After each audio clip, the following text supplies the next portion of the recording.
Berlin was furious. The Chinese ambassador was called in. No press conference, no smiles, just a warning. This was reckless. This was dangerous. But what triggered this sudden diplomatic firestorm between the two global powers? At 0700 hours, somewhere above the Red Sea, a German surveillance jet cruises at altitude. Its mission? Routine overwatch as part of Operation ASPIDES, a European Union effort to shield merchant vessels from Houthi rebel attacks. The skies seem quiet, but what happens next isn't part of any standard patrol. Without warning, a Chinese warship below fires a military-grade laser straight into the aircraft's path. No radio call, no flare, just an invisible burst of light, silent but aggressive. The beam hits its mark. Inside the aircraft, known as an SMP or multi-sensor platform, the civilian flight crew and Bundeswehr mission operators scramble. Alarms trigger, sensors flicker. They don't know what the laser did, but they do know one thing. This isn't just hostile, it's a message. Within minutes, the mission is aborted. The aircraft makes a sharp turn and heads for Djibouti. No casualties, no physical damage, but the message has landed loud and clear back in Berlin. Germany calls the act reckless, unacceptable, dangerous. The Chinese ambassador is summoned the same day. What was meant to be a simple patrol has now become a full-on diplomatic incident, and one that could change how the EU handles rising Chinese presence in Middle Eastern waters. Laser attacks between military powers aren't unheard of either. But between China and Europe? That's new. And when it happens during a high-risk mission in a conflict zone, everyone pays attention. So what exactly is the MSP, and what kind of laser was this? And why would China take a shot like that now? Strap in, this story is just beginning. The German aircraft involved wasn't a fighter jet or a drone. It was something far more specialized and far less visible. Known as a multi-sensor platform, the aircraft was flying under civilian registration, but carried out military surveillance work. A hybrid operation. Flown by a civilian crew under contract, with Bundeswehr mission specialists handling the onboard systems. The mission system operators directly from the Bundeswehr. These MSPs don't carry missiles. They carry eyes and ears, long-range optics, radar systems, infrared scanners, and electronic intelligence gear. Their job is to monitor the surface of the sea, track ship movements, and sniff out threats to European commercial shipping. Think pirates, missile launches, or unmanned surface drones, especially in areas like the Red Sea, where Iranian-backed Houthi rebels have launched attacks on container ships in recent months. And that brings us to Operation ASPIDES. Started in early 2024, the mission is Europe's direct response to the chaos in one of the world's most vital shipping lanes, the Red Sea and the Gulf of Aden. These waters carry fuel, food, and tech between continents. ASPIDES was meant to be defensive only. No offensive strikes, no escalation. Just patrols, escorts, and electronic overwatch.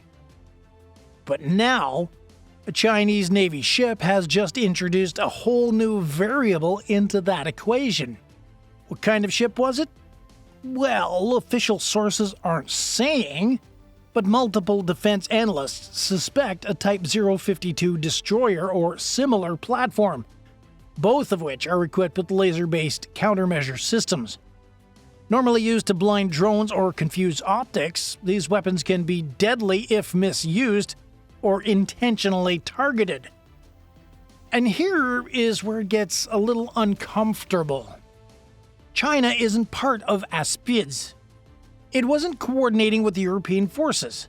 And according to German officials, there was zero communication before the laser hit.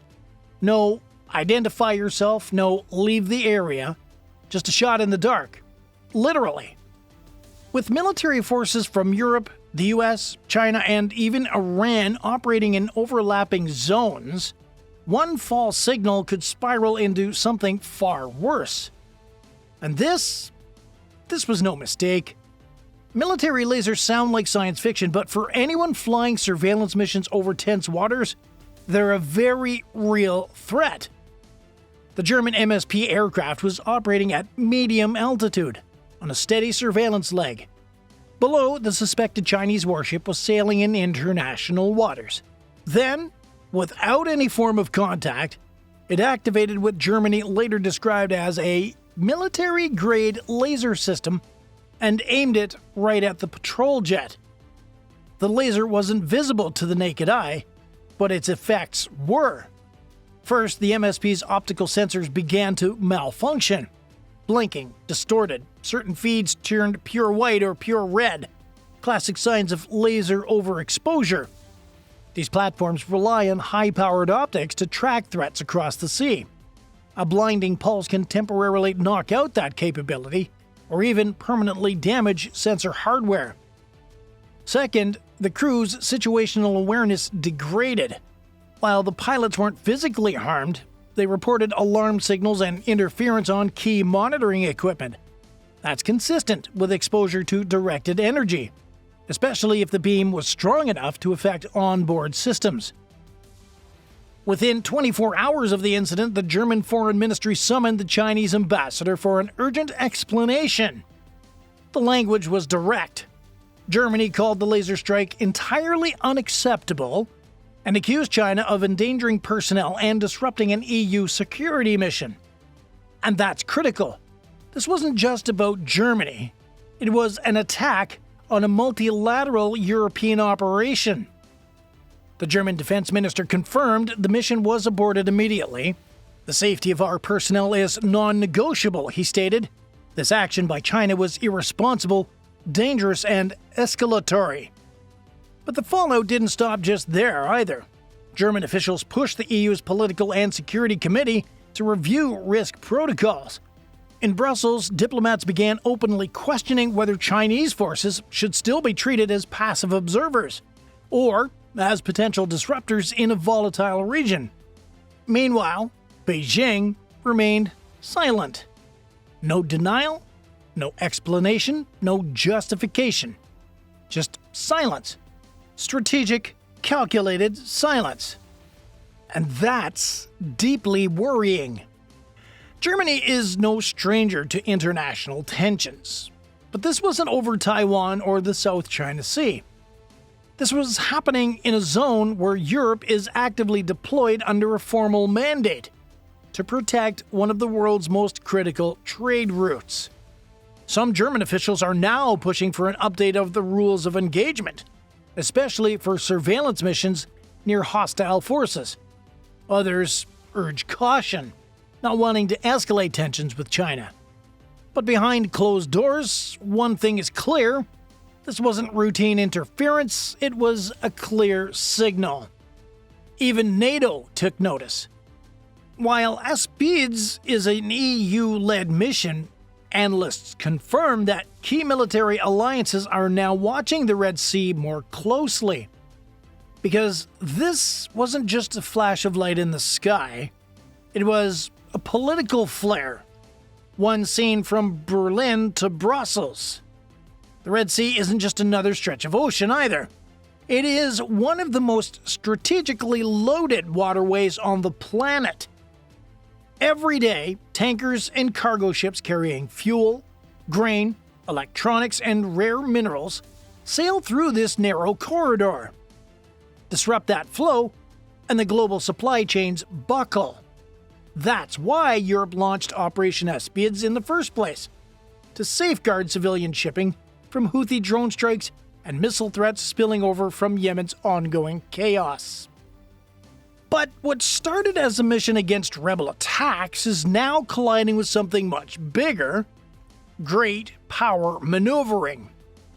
China's Navy has been expanding its footprint in the region quietly but steadily. In Djibouti, just across the water from Yemen, Beijing operates its first overseas military base. Officially, it's for anti-piracy support. Unofficially, it's a forward operating point for the People's Liberation Army Navy, or PLAN, complete with destroyers, drones, and electronic warfare units. This laser incident makes something crystal clear. China is no longer just watching. It's actively shaping the security environment, even if that means clashing with EU forces in what was supposed to be a coordinated mission zone. Europe, meanwhile, isn't used to dealing with this kind of behavior from Beijing. Sure, there have been trade tensions and tech concerns, but a direct military incident? That's new, and it's forcing a rethink of how Brussels views China, not just as an economic rival, but as a potential military spoiler in areas far from Asia. There's also the shadow of the precedent. Remember, back in 2020, a similar laser was fired at a US P-8 Poseidon over the Pacific by a Chinese destroyer. Washington condemned the act. Beijing again stayed quiet. Sound familiar? That same silence is now unsettling European allies. Because if lasers are being used as warning shots, or worse, tests, then every patrol flight, every escort mission, becomes a potential flashpoint. This isn't just about the Red Sea. It's about China projecting hard power outside its traditional zones of influence, and Europe suddenly finding itself in Beijing's crosshairs.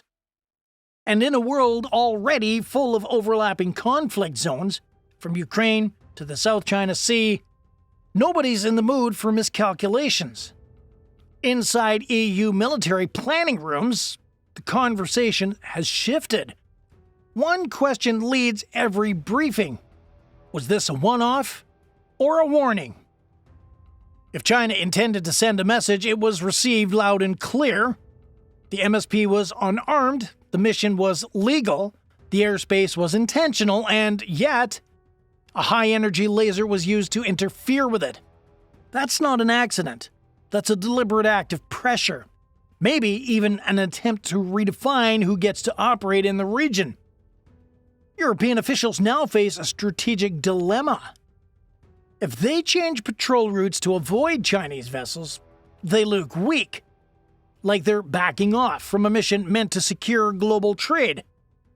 But if they keep flying close and firm, they risk further confrontation. One mistimed maneuver or failed communication could trigger a real-world escalation. There's also the technology angle. EU surveillance aircraft, like the MSP, aren't hardened against laser attacks. They were never meant to be. But after this, that may have to change. NATO has long discussed laser countermeasures for combat aircraft, filtering optics, thermal shielding, rapid sensor repositioning. But now those conversations are accelerating in Brussels and Berlin. Behind the scenes, several EU states are calling for joint protocols on how to respond to directed energy attacks, something that, until now, was mostly a footnote in defense playbooks. And the legal questions? Just as thorny. Military experts point out that international law doesn't clearly define laser interference as an armed attack, unless it causes casualties or physical damage. But that legal gap is exactly what makes these weapons attractive. They blur the line between provocation and escalation. So what now? The ASPIDES mission will continue, that much is certain. The German jet was grounded, but only briefly. Patrols have resumed, routes have been adjusted slightly. Crews are now flying with one eye on the sea and the other on whatever's glowing below. That real change isn't tactical, it's mental. China just forced the EU to admit, we're not just peacekeepers anymore. We're players in a game where the rules are being rewritten, one invisible beam at a time. One laser. No casualties, no wreckage. But a whole new chapter in European security. What happened over the Red Sea wasn't an accident, it was a stress test. For rules of engagement, for diplomatic resolve, and for the EU's ability to navigate in a world where power projection is no longer following old boundaries. Germany reacted quickly. The EU is reviewing its protocols. But the broader takeaway here isn't clear. China isn't just rising, it's reaching into spaces Europe once considered safe or at least neutral. That illusion just got burned away one beam at a time. For now, the patrols continue. ASPIDES is still in motion, but every MSP in the air is now a potential target. Not for missiles, not for signals, for lasers and disruption. These are tools of modern confrontation. Not always loud, not always explosive, but always calculated. This leaves one big question. If China is willing to target a European aircraft during a legal defensive mission, what lines won't they cross next? What's your take? Should Europe respond with stronger force protection, like laser shields and escort fighters, or focus on diplomacy and restraint? Drop your thoughts in the comments. We read every one. And don't forget, if you want to go a step further and support our channel here, please join the fleet. You get loyalty badges, priority responses, and help us bring more true maritime stories to the surface. Click join on our channel page and get on board. Because in today's world, it's not always missiles that make the first move. Sometimes it's a light you can't see until it hits you.